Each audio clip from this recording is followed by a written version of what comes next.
toi les humbles sont bénis, en toi les faibles sont affermis.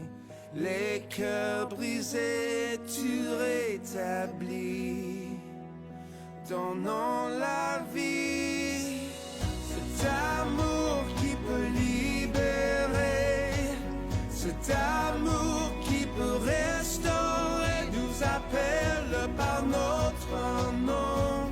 Tu nous appelles par notre nom. C'est Dieu qui créa tout l'univers, c'est Dieu qui va mourir au calvaire, nous appelle par notre nom. Tu nous appelles par notre nom.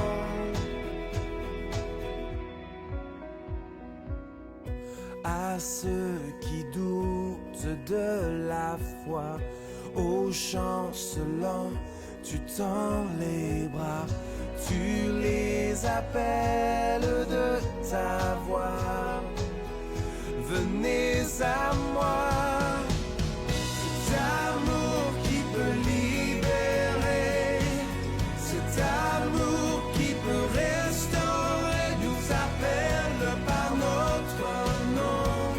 Tu nous appelles par notre nom. C'est Dieu qui créa tout l'univers, c'est Dieu qui va mourir au calvaire, nous appelle par notre nom. Tu nous appelles. Bonjour tout le monde, vous allez bien? Bon matin. Donc, je m'appelle Benoît Sénécal, je suis un des pasteurs ici à l'Église Ecclésia.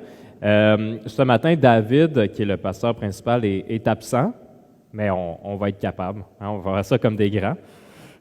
Fait que je vous souhaite la bienvenue. Juste une petite mise en contexte de ce qu'on va faire ensemble aujourd'hui. Si vous étiez absent lors des dernières semaines, on est en train d'explorer ensemble le livre des Juges. Et aujourd'hui, on va y aller avec, dans le fond, les chapitres 10 et 11. Fait qu'on peut regarder à la prochaine diapositive, le chapitre 10 et 11. Et on va s'attarder à l'histoire de Jephthé, qu'on va regarder ensemble aujourd'hui. Si vous avez jamais entendu quand je prépare un message, habituellement je suis très proche de l'Écriture, dans le sens que j'aime passer à travers tous les versets. Dans ce cas-ci, on couvre 2 chapitres, donc on va toucher à 75% des versets, mais il y a certaines sections que je vais paraphraser, en fait, qu'est-ce qui se passe dans cette section-là. Je vous encourage à le lire par vous-même, soit pendant la semaine ou quand vous arriverez chez vous tantôt, de relire chapitres 10 et 11. Et de façon générale, c'est tout le temps une bonne chose de lire le livre des Juges pendant qu'on est en train de le lire ensemble à l'Église. Des fois, ça nous aide à bien comprendre. Donc, comme je vous disais, on va s'attarder à l'histoire de Jephthé et le thème majeur qu'on va retrouver dans ce récit véridique-là, c'est la notion de sacrifice. Vous savez, tout le monde fait des sacrifices dans la vie. À vrai dire, je pense que ce n'est pas vraiment possible de s'épanouir et de grandir sans faire des sacrifices. Parce que souvent, on fait des sacrifices pour des choses qui sont vraiment importantes pour nous. Je vous invite à penser aux plus grands sacrifices que vous avez faits ou que vous faites actuellement dans vos vies. Ça peut être des sacrifices pour soi-même, ça peut être des sacrifices pour d'autres personnes aussi. Puis probablement qu'il y a une raison forte pour laquelle vous êtes poussé à faire des sacrifices comme ça. Puis de bien des manières, les sacrifices qu'on fait dans nos vies nous définissent un peu, puis définissent notre vie parce que ça montre les choses qui sont vraiment importantes pour nous. Je veux commencer en disant, par rapport aux sacrifices, qu'ici, dans la salle, probablement que tout le monde fait des sacrifices. Je vais commencer avec les enfants puis les ados. Je ne sais pas s'il y en a beaucoup d'enfants puis d'ados, mais il y en a quelques-uns, je les vois dans la salle. Parce que souvent, on ne parle pas de vous, on vous oublie un petit peu, ou on est comme, la plupart sont en haut à l'école du dimanche. Mais si tu es avec nous dans la salle, ben, on sait que toi aussi, tu fais des sacrifices. Ça peut être un sacrifice pour toi, peut-être que ce matin, ça ne te tentait pas vraiment de suivre tes parents ce matin, et que tu disais comme, là, c'est dimanche, tous mes amis, eux autres, ils se couchent super tard le samedi, puis c'est comme pas grave, puis eux autres, ils ont tout leur dimanche matin. Mais vous le faites en espérant avec joie, ou peut-être que vous allez apprendre à le faire avec joie, de prendre ce temps pour célébrer Dieu ensemble en grande famille. Et c'est peut-être aussi des sacrifices pour toi à l'école, si tu es un enfant ou un adolescent par rapport à tes amis. Peut-être qu'il y a des gens qui rient un peu de toi à cause de ta foi. On le vit aussi comme adulte, mais c'est souvent encore plus quelque chose d'intense pour des enfants puis des adolescents. Je le sais qu'à l'école, les quelques élèves que j'ai qui sont de profession chrétienne et qui sont vocales par rapport à leur foi, ils ont besoin d'être souvent à la défensive, plus que moi en fait, souvent. Ils se font plus poser des questions par leurs collègues. Pour les étudiants plus vieux, qui sont au cégep à l'université, je sais que ça peut être difficile aussi les sacrifices que vous pouvez faire en termes de sommeil, en termes d'argent, pour pouvoir faire des études des fois, pour faire quelque chose que vous voulez faire dans la vie. Donc, c'est un type de sacrifice. On peut faire des sacrifices pour les amis qui ont besoin de notre support. Et bien sûr, on peut faire des sacrifices pour notre famille. Souvent, quand je vous ai dit, pensez aux sacrifices que vous faites, j'imagine que souvent, c'est relié à la famille. Pour les parents plus âgés qui sont des fois malades, pour les jeunes enfants, des sacrifices aussi, des concessions pour le mariage, des compromis, parce qu'on est deux dans un couple ou dans un mariage. Donc, habituellement, on fait des compromis. Donc, une vie de sacrifice, ce n'est pas le propre de la vie du chrétien, c'est une réalité qui est commune parmi tous les êtres humains. Mais aujourd'hui, on va voir spécifiquement quel genre de sacrifice Jésus nous demande de faire. Donc, le sacrifice, ce n'est pas juste d'être chrétien qui implique de faire des sacrifices, mais on va voir que des fois, il y a peut-être certaines différences, et je crois que l'histoire de Jephthé va nous permettre de parler de ça. Mais avant qu'on aille plus loin, j'aimerais qu'on passe un peu de temps. En fait, on va remettre ce message et ce moment dans les mains de Dieu, donc un moment de prière ensemble.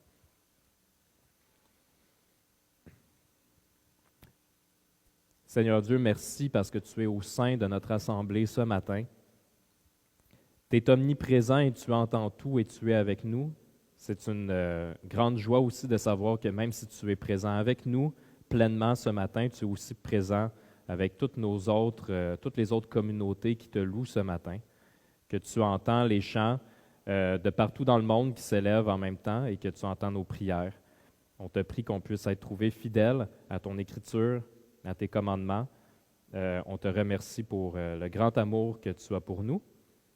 On te prie pour que tu puisses préparer nos esprits, préparer nos cœurs pour pouvoir entendre et recevoir ta parole, qu'elle puisse faire un chemin dans notre vie, qu'elle trouve racine et que tu puisses nous transformer à chaque jour. Au nom de ton Fils Jésus. Amen. Alors, petite mise en contexte. Le chapitre 10, on va voir ces versets-là qui sont là, mais on va le voir rapidement. Dans le chapitre 10, en fait, il est question de deux juges qui s'appellent Tola et Jaïr. On les considère comme étant des juges mineurs. Quand on dit que c'est des juges mineurs, ce n'est pas parce qu'ils ne sont pas importants nécessairement, c'est juste qu'on n'a pas beaucoup de détails sur eux. Il y a comme quelques phrases qui nous expliquent, en fait, un peu le pattern qu'on voit, le cycle qu'on voit dans le livre des juges. Ce qu'on voit dans ces passages-là, c'est que le peuple d'Israël se détourne de Dieu, puis il va commencer à se tourner vers des idoles. Des idoles, c'était par exemple des faux dieux des nations environnantes, les nations autour d'eux. Ils vont se détourner pour un temps. Après ça, les nations vont les envahir. Et le peuple va se mettre à genoux, va demander le secours de Dieu. Dieu va envoyer son secours sous la forme de juge et les libérer pour un temps. Fait que des fois, ils vont être libérés pendant 20 ans, 23 ans, jusqu'à temps qu'ils retombent à nouveau, se tournent vers des idoles. Donc, il y a ce cycle-là constant. C'est ce qu'on voit avec Tola et Jaïr. Mais la chose la plus intéressante qu'on voit après ça, c'est qu'on peut voir que dans ce cycle-là, après la venue de Jaïr, le deuxième que je vous ai nommé en termes de juge mineur, le peuple se repent encore, et là, cette fois-ci, Dieu dit, parce que là, ça fait des années que c'est la même chose qui se passe, puis Dieu dit, vous ne m'écoutez pas, vous continuez à faire le péché, vous continuez à vous tourner vers des idoles, à vous tourner vers les dieux des autres nations. Des fois, on peut penser que c'est une notion qui est révolue parce que, peut-être que c'est moins commun d'avoir des idoles comme des statues compris, mais il faut comprendre que les idoles, c'est toutes les choses dans lesquelles on met notre identité et notre sécurité autre que Dieu.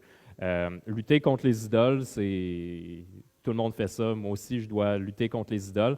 Notre sécurité, quand on dit que Dieu prend soin de nous, puis qu'il prend soin de nous à chaque jour, puis qu'on peut se reposer pleinement en lui, on le croit, mais c'est quand même difficile à vraiment le croire puis vraiment le vivre tout le temps parce que des fois, c'est comme un peu se lancer dans le vide en sachant qu'il y a un filet, en sachant qu'il y a Dieu, mais se lancer dans le vide, c'est pas tout le temps facile. Donc, c'est vraiment quelque chose qu'on grandit au fil de notre vie, de faire de plus en plus confiance en Dieu. Et à ce moment-là, quand Dieu dit là, je vais vous laisser à vous-même, puis je vais vous laisser aux nations ennemies parce que vous ne comprenez pas, on peut lire les versets qui sont là dans Juge 10, les versets 15 à 16. Alors, on lit « Les Israélites dirent à l'Éternel, nous avons péché. Traite-nous comme il te plaira. Seulement, nous t'en prions, délivre-nous aujourd'hui. » Ils enlevèrent les dieux étrangers du milieu d'eux et servirent l'Éternel, qui fut touché par la souffrance d'Israël. Si vous avez des enfants ou que vous êtes en situation d'autorité envers quelqu'un dans votre vie, admettons, une occasion sainte, mettons, ou saine, je veux dire, d'autorité, vous savez que quand on veut reprendre quelqu'un pour son bien-être, c'est le genre de réaction auquel on s'attend. Que premièrement, la personne, on voit que les Israélites disent « nous avons péché », donc reconnaître qu'ils ont fait quelque chose qui n'était pas correct, et surtout « traite-nous comme il te plaira ». Donc, de reconnaître, le peuple d'Israël, c'est une vraie repentance qu'ils vivent à ce moment-là parce qu'ils reconnaissent on a péché et on mérite ce qui est en train de se produire. Mais ils prient quand même, délivre-nous, on reconnaît nos fautes. Et ensuite aussi, ils font quelque chose, donc ça se traduit en action. Donc, c'est pas juste je me sens mal, je suis désolé, mais ils ont enlevé les dieux d'étrangers du milieu d'eux et ils ont servi l'Éternel. Est-ce que c'était parfait et que le peuple d'Israël n'a plus jamais chuté par la suite? Non. Ce n'était pas parfait, mais ce que Dieu a entendu à ce moment-là, c'est la sincérité de la repentance. Et c'est la même chose, et je vous encourage, parce que des fois, on peut être un peu découragé dans nos luttes, quand on a l'impression qu'on a eu des moments où on était sincère, qu'on a dit « oui, je reconnais mon péché, Dieu, aide-moi », qu'on a enlevé ces occasions de péché-là dans nos vies, et pourtant qu'on continue à chuter. Sauf qu'on voit qu'ici, l'Éternel est touché par la souffrance d'Israël et il est touché par notre souffrance à nous lorsqu'on reconnaît notre péché. Donc, il n'y a pas de... Dieu, il ne se plaît pas, il veut qu'on arrête parce que le péché, d'être là-dedans, ça ne nous fait pas du bien, ce n'est pas bon pour notre vie. Mais vous pouvez toujours vous retourner vers l'Éternel et demander pardon sincèrement pour obtenir sa repentance. Il ne faut pas penser que si ça fait 20 ans que vous luttez avec quelque chose, puis que là, ça revient, que l'Éternel ne vous écoute plus, ce n'est pas le cas. Il entend votre souffrance et il peut vous pardonner. Donc ici, Dieu aussi, c'est important de comprendre qu'il n'y avait pas l'obligation de sauver les hommes du péché. Il l'a fait par grâce et par amour. On peut lire sur la prochaine diapositive. Je sors un peu de Juge, mais juste pour vous montrer dans Éphésiens 2, 4 et 5, donc c'est une lettre qui avait été écrite à l'Église d'Éphèse. « Mais Dieu est riche en compassion à cause du grand amour dont il nous a aimés. Nous qui étions morts en raison de nos fautes, il nous a rendus à la vie avec Christ. C'est par grâce que vous êtes sauvés. » Si Dieu avait sauvé une seule personne du péché dans sa grâce, ça aurait déjà été une immense preuve de pardon, mais dans sa grâce et son amour, il a décidé d'en sauver un nombre innombrable. Et ça, ce n'est pas tout le temps facile à accepter, mais c'est quelque chose qu'il faut apprendre à comprendre, que c'est une énorme preuve de grâce et d'amour que Dieu ait choisi non seulement de sauver une personne, mais d'en sauver beaucoup par son amour. Il n'y avait pas d'obligation envers la race humaine de le faire. Sur la prochaine diapositive, là, je me trouvais drôle, mais là, mon public cible n'est pas là aujourd'hui parce que c'était à cause de David. Puis là, David n'est pas là, mais c'est parce que j'ai pris son PowerPoint la semaine dernière qu'il avait fait par rapport à Gédéon. Puis le point numéro 1, j'ai juste pris exactement ce qu'il avait écrit par rapport à Gédéon. Puis là, je me suis dit, là, il va trouver ça drôle, mais là, il ne trouve pas ça drôle, il n'est pas là. Fait que ce que ça dit, c'est Dieu qualifie lui-même ceux qui l'appellent en les fortifiant pour le prochain pas dans leur vocation. Je n'ai pas juste fait ça par paresse, là, parce que je me suis dit, OK, je vais prendre le même affaire. C'est parce que ça s'applique. Ça s'applique aussi à l'histoire de Jephthé. Et en fait, si on est franc, ça s'applique aussi à tous les juges qu'on va voir dans le livre des juges. Ça va s'appliquer à l'histoire de Samson aussi. Et ça s'applique à nous aussi dans nos vies. Donc, qualifie lui-même ceux qui l'appellent en les fortifiant pour le prochain pas dans leur vocation. Et il nous transforme. Quand on met notre foi en Jésus-Christ, ça transforme notre cœur. Mais il ne faut pas comprendre qu'on devient des robots puis que là, on est comme arraché de l'endroit où on était avant. Ce que je veux dire par là, c'est que lorsqu'on donne notre vie à Christ, il reste qu'on a certains dons qu'on avait déjà, on a des fois un travail, on a des amis, on a une famille, ce qui fait que Dieu utilise la personne qu'on est avec nos dons, avec nos faiblesses, avec nos forces, et il utilise plein de genres de personnes différentes. Vous allez voir que Jephthé est très différent de Gédéon, comme ici dans l'Assemblée, on est tous très différents aussi les uns des autres, et c'est une richesse d'avoir plusieurs dons différents au sein de la même Assemblée. Quand je parle des fois avec Jean-François Moquin par rapport à Je suis deuxième, une des idées derrière ça, c'est de dire que d'équiper l'Église pour pouvoir parler de Jésus-Christ, parce que si Jean-François parle de Jésus-Christ, par exemple, à ma cousine, peut-être que ma cousine serait comme « T'es qui, Jean-François Moquin? Je ne te connais pas. » Peut-être qu'elle pourrait l'écouter aussi, ça serait vraiment parfait, mais il y a peut-être plus de chances que ma cousine soit ouverte à voir les changements qui s'opèrent dans ma vie et à vouloir me poser des questions par rapport à ça. Donc, à nous de tendre des perches et de voir qu'est-ce qui se passe, parce qu'il y a des gens que Dieu prépare d'avance puis qu'ils veulent entendre parler de la bonne nouvelle de Jésus-Christ. Donc, dans cette même manière-là, c'est pour ça que Dieu nous appelle comme on est, avec nos relations, pour pouvoir parler de Jésus aux gens autour de nous. Donc, allons-y avec la présentation de Jephthé. On peut y aller en fait, on arrive dans Juge 11, parce que c'est là qu'on commence à plus parler de Jephthé. Donc, je vous lis les versets 1 à 3, qui sont en fait la présentation de qui était Jephthé. Jephthé, le Galaadite, était un vaillant guerrier. Il était le fils d'une prostituée et son père était un certain Galaad. La femme de Galaad lui donna des fils, qui, devenus grands, chassèrent Jephthé et lui dirent « Tu n'auras pas d'héritage dans la famille de notre père, car tu es le fils d'une autre femme. » Jephthé s'enfuit loin de ses frères et habita dans le pays de Tob. Des vauriens se rassemblèrent à ses côtés et il faisait avec lui les expéditions guerrières. Peut-être une chose qui pourrait mélanger, en tout cas je sais que moi, à la première lecture, j'étais un peu mélangé, parce que ça nous dit que Jephthé, c'est un Galaadite et que son père s'appelait Galaad. Fait que son père a le même nom que la région. Okay? Fait que là, il y a deux choses différentes. Il habite la région de Galaad et le père de Jephthé s'appelait aussi Galaad. Et c'était un homme important, c'était une famille importante dans la région. Mais comme on peut voir, Jephthé est le mouton noir de la famille. Pas parce qu'il a fait quelque chose de mal, lui en tant que tel, mais par sa naissance, parce que sa mère n'était pas la même mère que ses autres frères, que le reste de sa famille, parce que son père, Galaad, avait eu une relation avec une prostituée. Donc, à cause de ça, il est détesté par ses frères. Et l'autre point qui est vraiment important aussi à comprendre, parce que ça va être important dans le récit de Jephthé, c'est que Jephthé, qui est renié, qui s'en va en exil, ne touchera pas d'héritage et ne fera pas partie de la famille de son père. Ça veut dire qu'il est comme exclu, il est banni de sa famille, donc il n'y a pas d'héritage. Et ça, la notion d'héritage, surtout à cette époque-là, on en parlait plus tard, mais c'était quelque chose de très important, de l'héritage familial. Pas juste l'héritage monétaire, mais l'héritage aussi de la réputation qui vient avec ta famille, de l'honneur qui vient avec ta famille.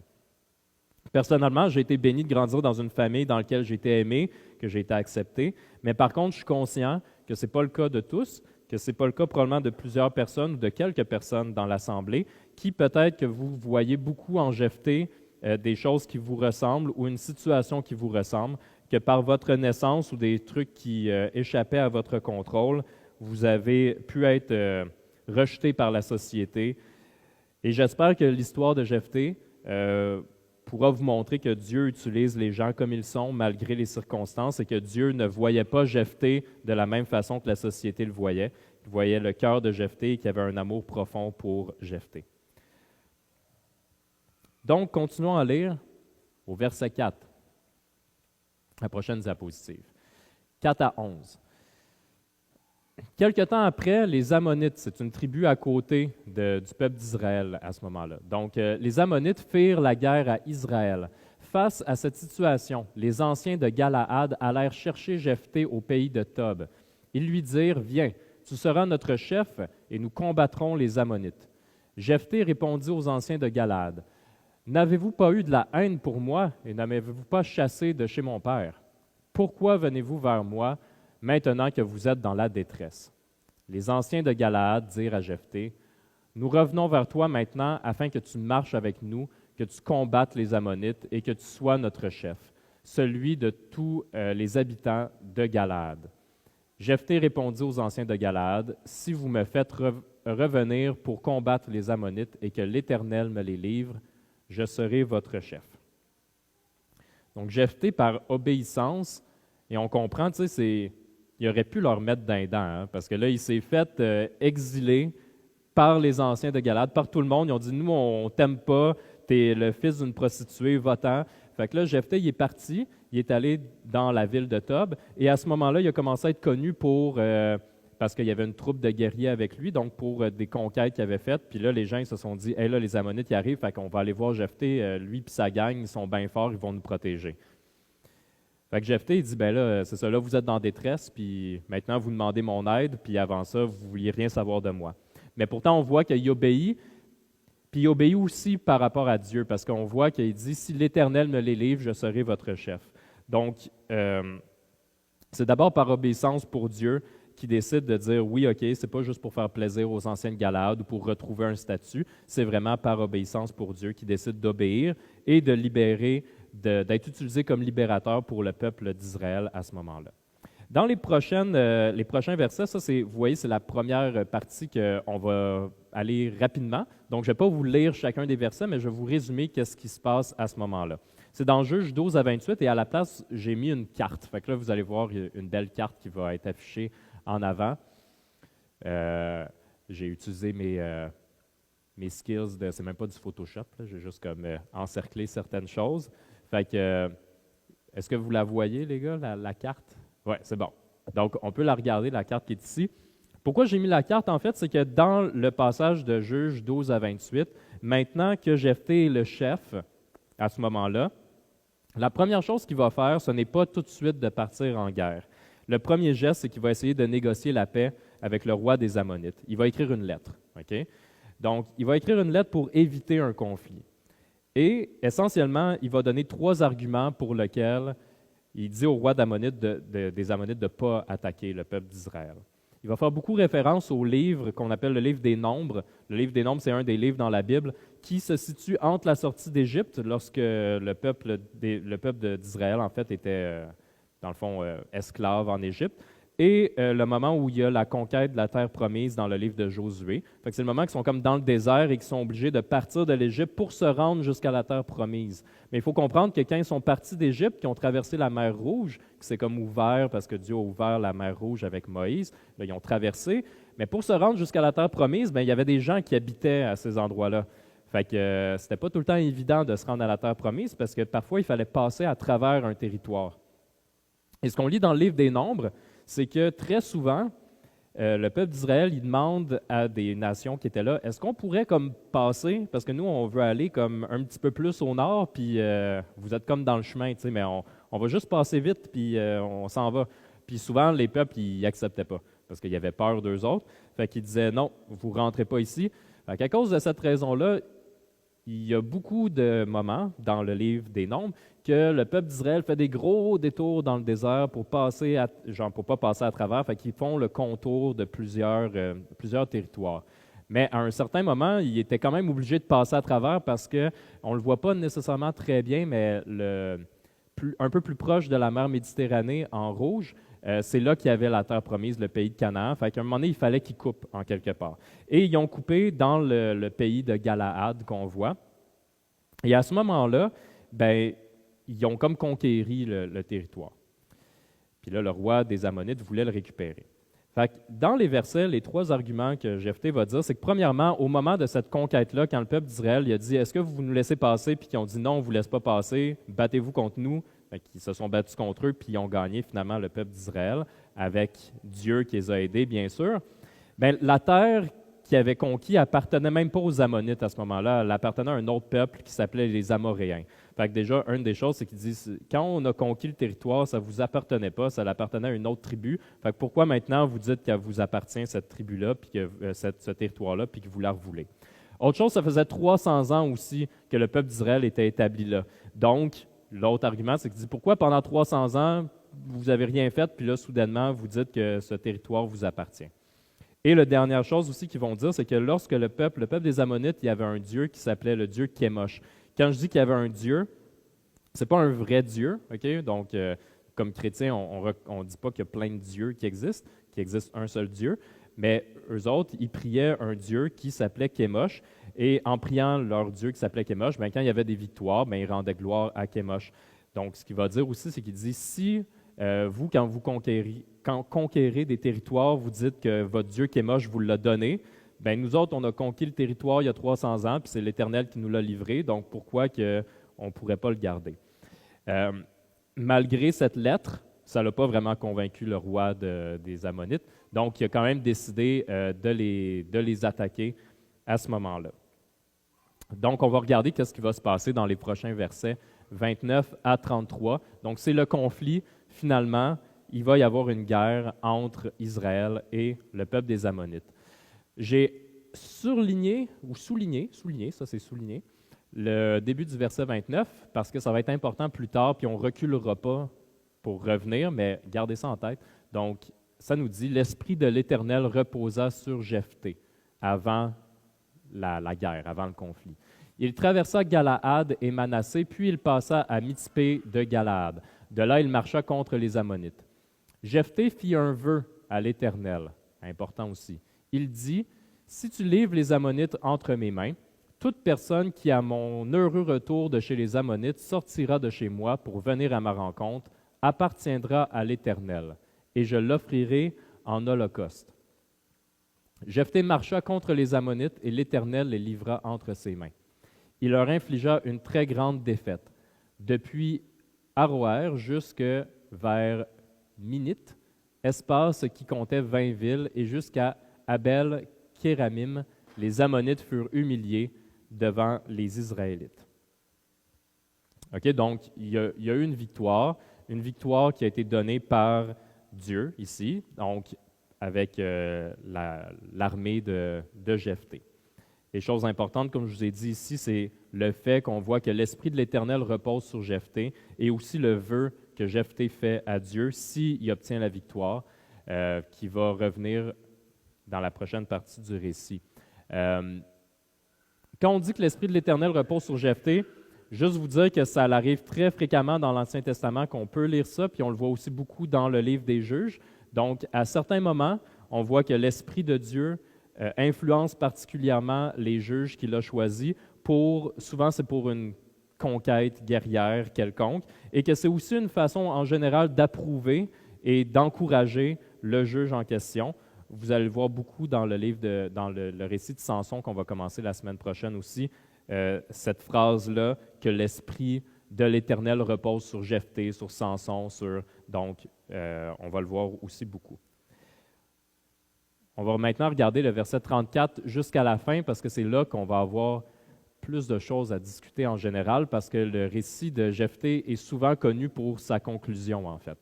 Donc, prochaine diapositive de 34 jusqu'à la fin. C'est écrit petit. J'essaie de lire. En plus, je ne me l'ai pas écrit au complet, fait que là, j'essaie de lire sur l'écran. Fait que Jephthé retourna chez lui à Mitzpa. Et voici que sa fille sortit à sa rencontre, avec des tambourins et des danses. C'était son seul enfant. Il n'avait pas de fils et pas d'autre fille. On se rappelle qu'il avait fait un vœu, Jephthé, puis qu'il avait dit que la première personne qui viendrait l'accueillir quand il allait revenir dans sa maison, il allait l'offrir en holocauste, en sacrifice pour l'Éternel. Et là, c'est sa fille qui l'accueille. Dès qu'il la vit, dès que Jephthé vit sa fille, il déchira ses vêtements et dit, « Ah, ma fille, tu me jettes dans l'abattement. Tu fais partie de ceux qui me troublent. J'ai fait un vœu à l'Éternel et je ne peux pas revenir en arrière. » Elle lui dit, « Mon père, si tu as fait un vœu à l'Éternel, traite-moi conformément à tes paroles, maintenant que l'Éternel t'a vengé de tes ennemis, des Ammonites. » Elle dit encore à son père, « Accorde-moi seulement ceci. Laisse-moi partir pendant 2 mois. Je m'en irai, je me rendrai dans les montagnes et j'y pleurerai ma virginité avec mes compagnes. » Jephthé répondit, « Vas-y, » et il la laissa partir pour 2 mois. Elle s'en alla avec ses compagnes et pleura sa virginité sur les montagnes. Au bout de 2 mois, elle revint vers son père et il accomplit sur elle le vœu qu'il avait fait. Elle n'avait pas eu de relation avec un homme. Il y eut depuis lors une prescription en Israël. Tous les ans, 4 jours par an, les filles d'Israël vont célébrer la fille de Jephthé, le Galaadite. Donc, comme je vous disais, la plupart du temps ce qui capture l'imagination, mettons, par rapport à l'histoire de Jephthé, souvent, c'est ce passage-là. Et peut-être que ça fait des années qu'on connaît ce récit et que tout le temps entendu une des interprétations, mais je peux vous dire que, et là, c'est là qu'on rentre dans un terrain qui est comme un peu, pas glissant, mais il y a 2 interprétations majeures ici. Et je veux juste être sûr que vous compreniez que je n'ai pas de certitude absolue de qu'est-ce qui s'est passé réellement, que je n'ai pas de machine à voyager dans le temps et que je ne veux pas non plus comme me glorifier de dire comme « Ah ben moi je pense que c'est ça qui s'est passé », parce que peut-être que j'ai tort et il y a des personnes dans les 2 camps qui sont beaucoup plus intelligents, beaucoup plus qui connaissent l'hébreu, qui ont lu tous les textes originaux à ce moment-là et qui n'en arrivent pas nécessairement à la même conclusion. Okay? Donc, mon souci principal, c'est de m'en remettre à l'autorité de la Bible et qu'est-ce que la Bible enseigne. Fait que c'est ce que je vais essayer de faire avec vous ce matin. Fait que la première interprétation, comme j'ai dit que plusieurs personnes ont, c'est que la conclusion, c'est que le texte qui est ici, il est pris littéralement, donc c'est ce qui s'est passé. Jephthé est revenu et là, sa fille l'a accueilli. Donc, il l'a offert en holocauste, en sacrifice humain pour Dieu, parce qu'il avait fait ce vœu-là, puis c'est ce qu'il a fait. Donc, il a fait un sacrifice vraiment énorme pour Dieu.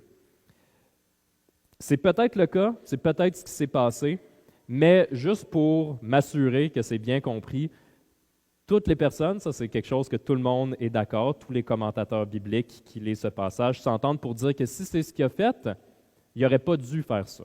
Okay? Donc, ce n'est pas quelque chose qui est louangé de dire que oui, par amour pour Dieu, on devrait tuer nos enfants. Okay? Donc, faites pas ça. Okay? Ce n'est pas une bonne idée. Les sacrifices humains, ça ne plaît pas à Dieu. On a des passages dans la Bible qui nous disent que c'est une abomination. Donc, ce n'est pas vraiment comme quelque chose que Jephthé aurait dû faire s'il l'a fait. Donc, ça, c'est la première chose qui est importante. Okay? Moi, personnellement, et d'autres personnes, c'est pas juste moi comme ça, là, que je suis la seule personne du monde qui pense ça. Dans le moment où on voit que Jephthé, en fait, va offrir sa fille en holocauste, offrir sa fille en sacrifice, comme on voit aussi, ça nous dit, au bout de 2 mois, elle revint vers son père et il accomplit sur elle le vœu qu'il avait fait. Puis il y a une grande emphase qui est mise sur le fait qu'elle était vierge, donc elle n'avait pas eu de relation avec qui que ce soit à ce moment-là. Donc, dans mon interprétation, et de d'autres personnes, c'est que la vie de sa fille a été consacrée pour qu'elle devienne prêtresse pour le temple de Dieu. Donc, dans le fond, un peu de la même façon, pour nous, notre repère québécois, ça serait par exemple dans l'Église catholique, les personnes qui deviennent des sœurs, et surtout des sœurs cloîtrées, donc qui sont comme isolées puis qui vivent juste avec une autre communauté, qui donnent toute leur vie à Dieu. Je ne pense pas qu'il faut nécessairement être cloîtré pour donner sa vie à Dieu puis que notre vie soit comme dans le fond, un sacrifice pour Dieu, mais ça serait un peu un parallèle qu'on pourrait dire, OK? Donc ça serait la deuxième interprétation. Et je vais vous dire, puis libre à vous de ne pas être d'accord aussi, ce n'est pas quelque chose qui dérange vraiment, okay, dans le sens que ça ne change pas notre foi, ça ne change pas comme plein de choses. Et je vais vous dire pourquoi je suis en plus de ce côté-là. Donc, premièrement, si on regarde la prochaine diapositive, je vais vous dire, quand tous les commentateurs s'entendent pour dire que ce n'était pas quelque chose à faire, dans le livre de Deutéronome, c'est l'endroit où Dieu donne sa loi au peuple d'Israël, donc ils leur disent quoi faire en fait pour le suivre. Une des lois, donc à la fin du chapitre 12, on voit que Dieu dit « Tu n'agiras pas ainsi envers l'Éternel ton Dieu. En effet, elles servaient leur Dieu en parlant des nations étrangères. Elles servaient leur Dieu en accomplissant toutes les pratiques abominables que l'Éternel déteste. Elles passaient même leurs fils et leurs filles au feu en l'honneur de leur Dieu. » C'était des pratiques relativement courantes dans les peuples autour de faire des sacrifices des fois d'enfants pour leur Dieu, pour Baal par exemple, et c'était quelque chose qui était jugé comme étant abominable. Et dans la loi, ça dit clairement de ne pas faire ça. Il faut comprendre que si Jephthé avait décidé de faire le vœu n'aurait pas non seulement engagé lui-même, mais d'autres personnes. Okay? parce que ce n'est pas lui-même qui aurait fait le sacrifice, ça aurait été des prêtres qui auraient fait le sacrifice, des prêtres de la tribu, probablement des Lévites, parce que c'est juste qu'ils étaient mis un peu à part pour pouvoir être des prêtres, pour pouvoir faire des sacrifices.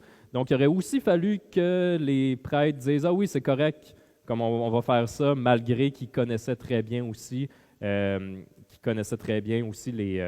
loi. L'autre point aussi, c'est qu'on voit qu'après, à tous les 4 ans, si je me souviens bien, ou c'est-tu à tous les ans que pendant 4 jours? Non, tous les ans pendant 4 jours. Tous les ans pendant 4 jours, les femmes de la tribu d'Israël montaient dans les montagnes pour rendre honneur à la fille de Jephthé qui avait offert sa vie en sacrifice. Peut-être qu'il aurait pu faire ça année après année, mais à mon sens, ça serait comme de fêter année après année quelque chose qui a été fait comme à l'encontre de la loi de Dieu, tandis que je peux plus comprendre que les femmes pourraient y aller pour dire « Ah, c'est un sacrifice énorme qu'elle a fait la fille de Jephthé en reniant sa vie pour devenir prêtresse pour le restant de sa vie et refuser d'avoir des enfants, refuser d'avoir un héritage, refuser toutes ces choses-là. » Je vais continuer. Donc, quand je dis le type de sacrifice que je pense que c'est que vous pouvez voir dans la prochaine diapositive, on a un autre passage dans la Bible où il y a une situation un peu similaire et le terme de sacrifice ou d'holocauste en hébreu, il est le même qui est utilisé. C'est dans le récit de 1 Samuel. Samuel, c'était un prophète qui a servi l'Éternel, mais qui a servi au moment du roi David. Et Anne, sa mère, n'était pas capable d'avoir des enfants pendant des années, puis elle est allée au temple, puis elle priait à genoux, puis elle priait comme elle pleurait. Elle avait de l'air un peu folle parce que les gens autour étaient comme « bah, il est comme intense, elle », mais elle était vraiment comme peinée par le fait qu'elle n'était pas capable d'avoir d'enfants.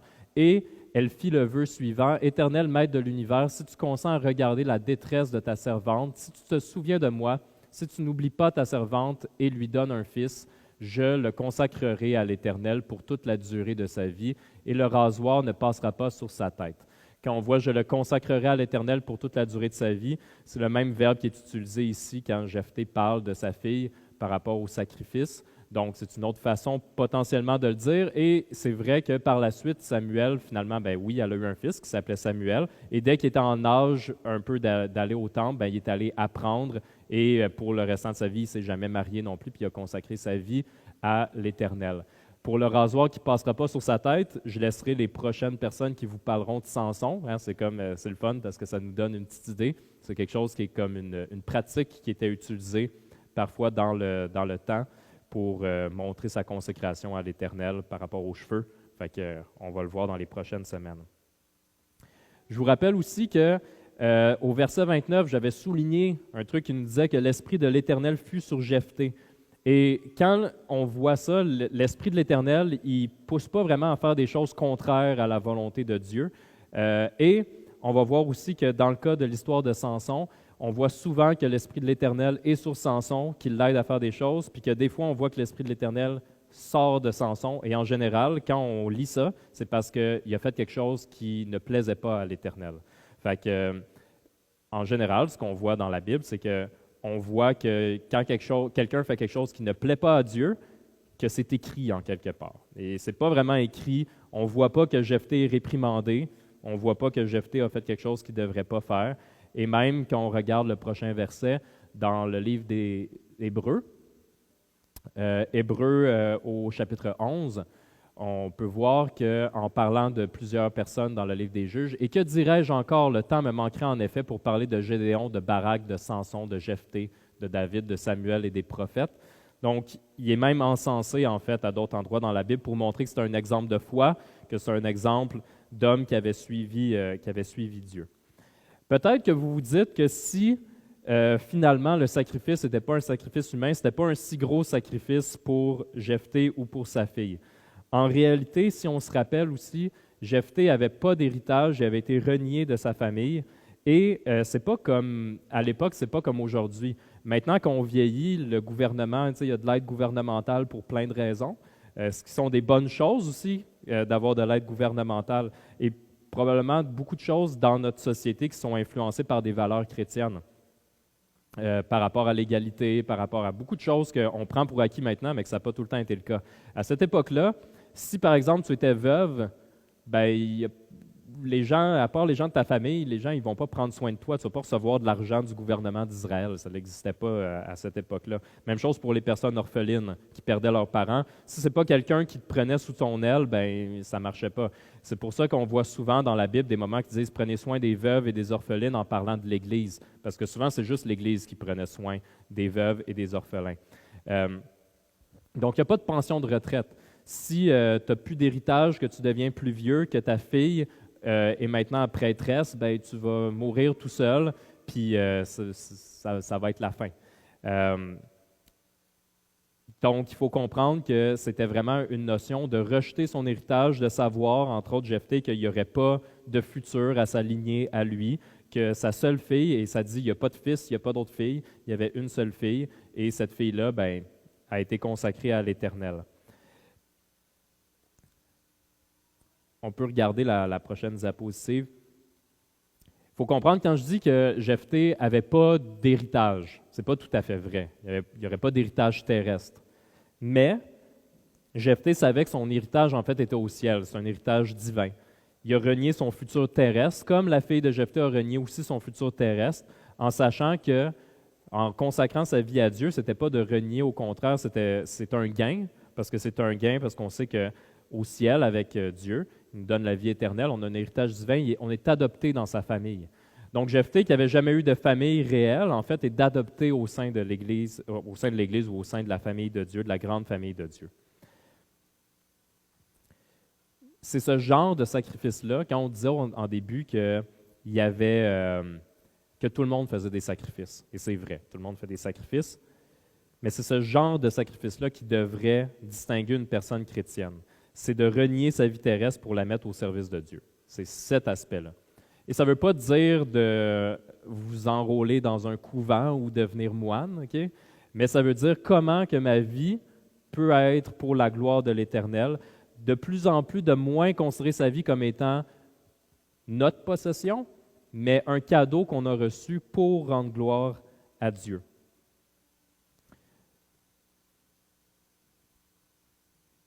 Je vais vous montrer deux versets que j'ai toujours trouvé sont intéressants, ces versets-là. C'est la prochaine diapositive.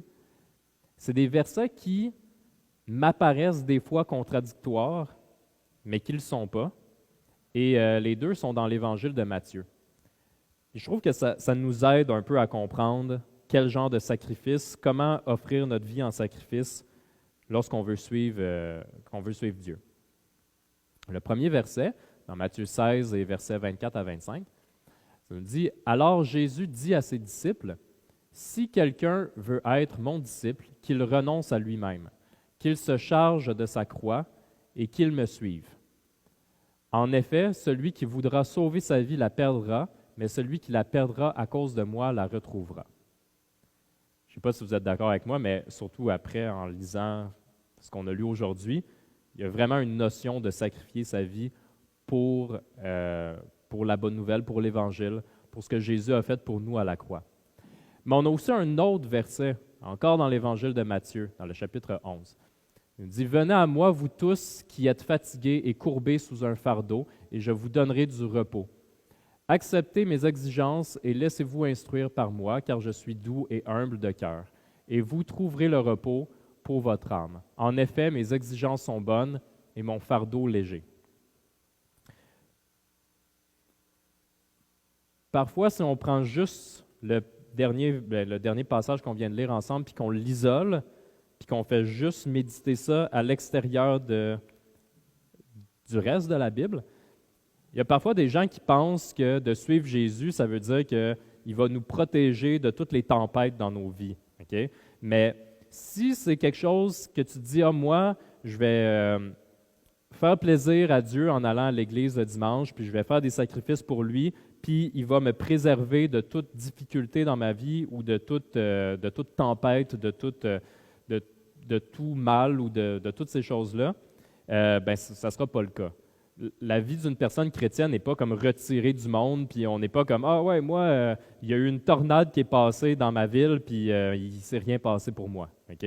Peut-être, Dieu pourrait te protéger spécifiquement, mais ça ne veut pas dire que ça serait nécessairement le cas. Ça ne veut pas dire non plus que vous ne serez pas triste. Vous le savez déjà probablement que vous avez vécu des pertes dans vos vies, que vous avez vécu des moments où vous étiez très affligés.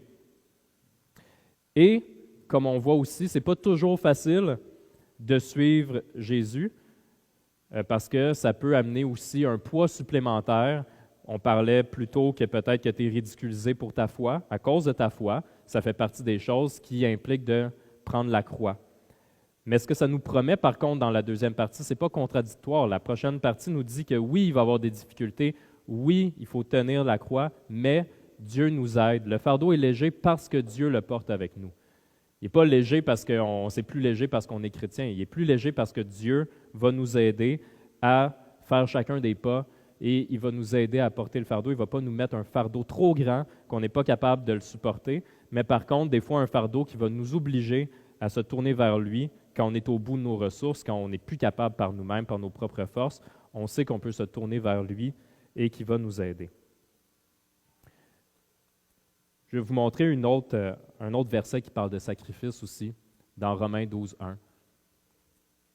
C'est ça que j'aimerais qu'on retienne, en fait, de tout ce message-là sur les sacrifices. Parce que oui, je sais que j'ai passé beaucoup de temps à parler de la fille de Jephthé, mais comme ça ne va pas vraiment changer ton quotidien, si c'est juste ton opinion sur qu'est-ce qui s'est passé à ce moment-là, comme il y a très longtemps.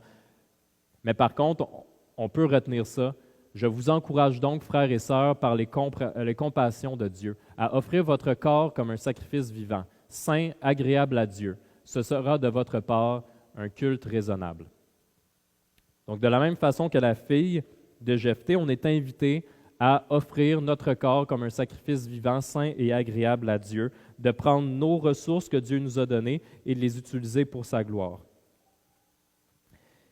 Quand je vous disais qu'il n'y avait pas vraiment d'autres moments dans la Bible où on voit des gens qui vont faire des sacrifices d'enfants ou qui vont sacrifier leurs enfants, mais ce n'est pas des chrétiens qu'on voit qui vont le faire, c'est des peuples étrangers. Peut-être dans l'occasion de Jephthé, c'était le cas, ça se pourrait. Mais quand on pense à cette image-là, probablement, y a-t-il un récit qui vous vient en tête quand on pense à, mettons, quelqu'un avec son enfant qui l'aurait comme avec le sacrifice? Abraham puis Isaac.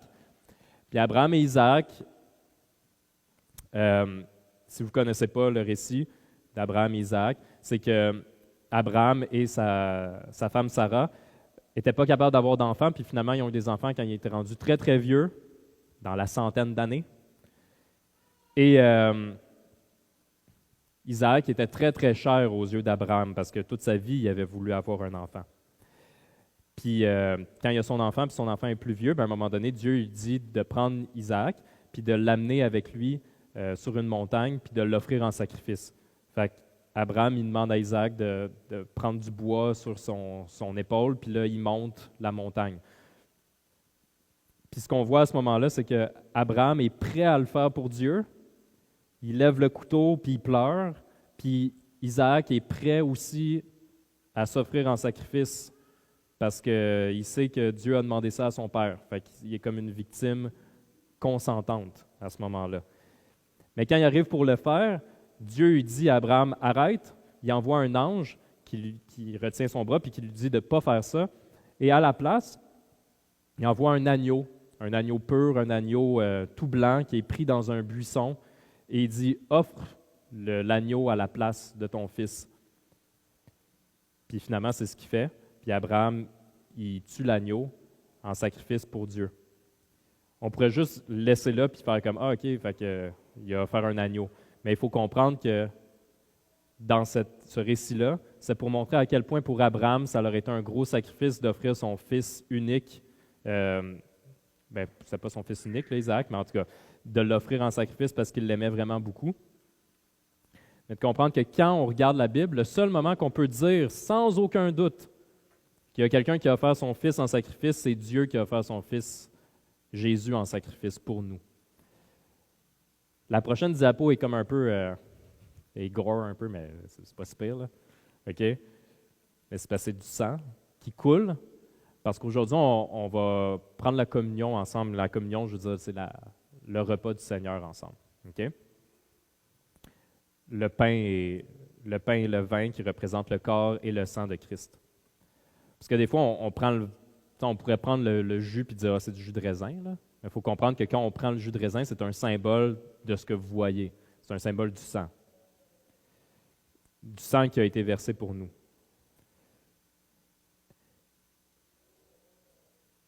Je ne peux même pas m'imaginer, ça serait quoi de, mettons, que un de mes enfants, mettons, il meurt. OK? C'est, dans la langue française, en tout cas, on a un nom pour quand notre femme ou notre mari meurt, on est un veuf ou une veuve. Puis quand nos parents ils meurent, on est un orphelin. Mais il y a quelque chose, on dirait, de tellement horrible dans le fait de perdre un enfant qu'on n'a pas de nom pour ça. On ne devient pas quelque chose quand on perd un enfant. C'est comme si on n'osait même pas mettre un nom sur ça. Puis Dieu, quand il a offert Jésus en sacrifice pour nos péchés, mais il faut comprendre que même si nous, on se dit il n'y a rien de plus fort que mon amour pour mon enfant, l'amour de Dieu pour son enfant Jésus, c'est inconcevable pour nous. Parce que non seulement c'est son enfant, mais il faut comprendre que dans notre notion de Trinité, Jésus, l'Esprit Saint et Dieu ont tout le temps coexisté avant même que l'univers existe et ils étaient parfaits ensemble, donc ils vivaient une symbiose parfaite. Donc non seulement Dieu est le Père de Jésus, il l'aime d'un amour profond, mais ils sont aussi, quelque sorte, la même personne. C'est un sacrifice volontaire aussi de la part de Dieu de se mettre dans la personne de Jésus, de venir sur terre, de devenir un homme pour vaincre le péché. De la même manière que Jephthé qui sacrifie son enfant, Dieu sacrifie son enfant, mais c'est encore plus grand pour lui comme sacrifice. Et comme la fille de Jephthé aussi qui pleure sa virginité, mais la fille de Jephthé accepte la volonté de son père parfaitement. Elle lui dit « Laisse-moi 2 mois pour aller dans la montagne, mais j'accepte complètement ce que tu as décidé pour moi, Père. » Et Jésus, il ne faut pas penser non plus que Jésus, c'était juste facile pour lui de mourir à la croix. Quand on voit dans le jardin de Gethsémani, Jésus pleure des larmes de sang en sachant qu'il va aller volontairement vers la croix, en sachant que c'est nécessaire. Ça ne veut pas dire qu'il n'était pas triste, ça ne veut pas dire que ça ne l'a pas fait mal, ça ne veut pas dire que c'était facile pour lui. Loin de là. Il était parfaitement Dieu, mais il était parfaitement humain aussi. Et lorsqu'il est mort à la croix, puis qu'il a pris le péché sur lui, c'est probablement ce qui était le plus difficile, parce que pour un temps, il a été séparé de Dieu, parce qu'il portait tout le péché de l'humanité sur lui.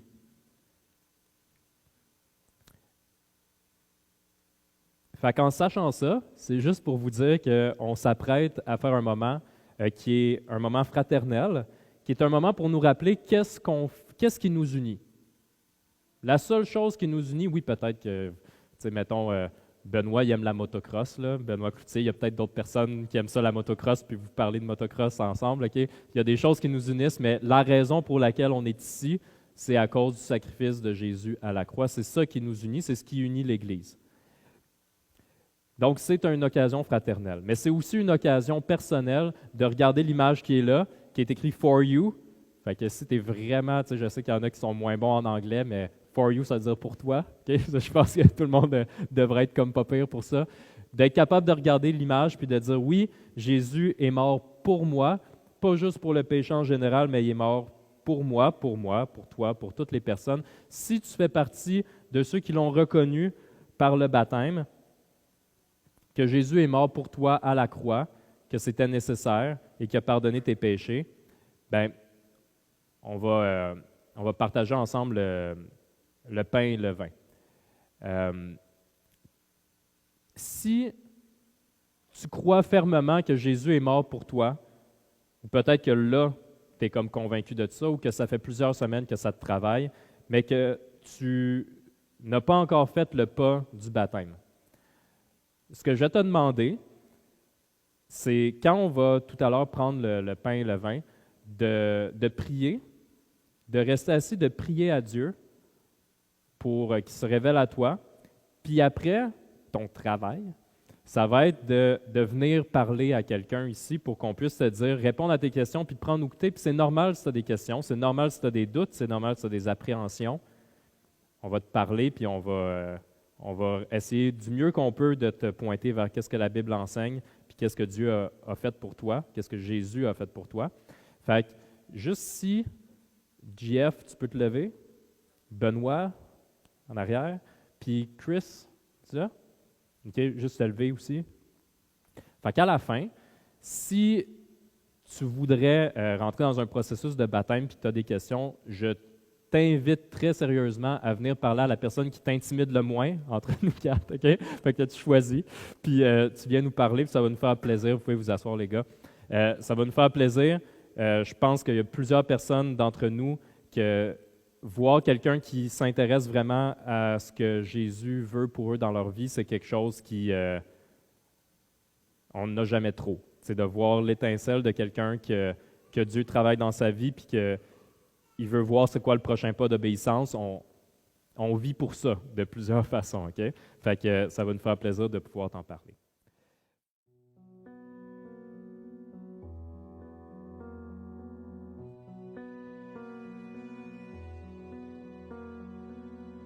En toi les humbles sont bénis, en toi les faibles sont affermis, les cœurs brisés tu rétablis, donnant la vie, cet amour qui peut libérer, cet amour qui peut restaurer, nous appelle par notre nom, tu nous appelles par notre nom. Ce Dieu qui créa tout l'univers, ce Dieu qui va mourir au calvaire, nous appelle par notre nom, tu nous appelles par notre nom.